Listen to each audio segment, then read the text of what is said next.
7 полициски службеници од Штип и Кочани помагале на дискотеката да добие лиценца за работа. Како што истакна министерот за внатрешни работи Панче Тошковски, како службени лица вработени во СВР Штип и ПСОН Кочани, изготвувајќи, потпишувајќи и одобрувајќи позитивни мислења, помогнале дискотеката да работи како ќе баре во субстандардни услови. Првиот како главен инспектор за сообраќајни работи во одделението за полиција при СВР Штип и вториот како самостоен инспектор за планирање, резервен состав, превенција и справување со кризни состојби, констатирале дека кабарето ги исполнува законските услови во делот на заштита на јавен ред и мир и во делот на сообраќај. Третиот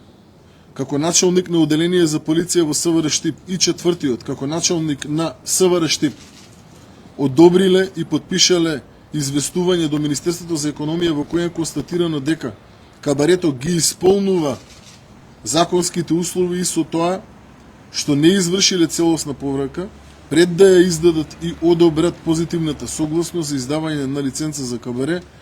сториле незаконитост. Петтиот, како документарист во ПСО на Кочани, изработил телеграма во која не навел точни и целосни податоци дека во и близина на кабарето има пријавени нарушувања на јавен ред и мир и пријавени кривични дела, додека шестиот во својство на заменик командир и седмиот како началник на одделение за внатрешни работи Кочани, иако знаеле дека има повеќе пријавени нарушувања на јавен ред и мир во и близина на кабарето, истите вака изготвената телеграма ја одобриле и подпиша. До сега мерка притвор е определено за вкупно 26 лица, кажа Тошковски, додавајќи дека одговорност ќе има. До сега има определено мерка притвор за 18 лица,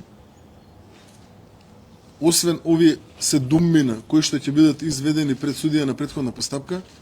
ќе биде изведено пред судија на претходна постапка уште едно лице по наредба на надлежен јавен обвинител, кое што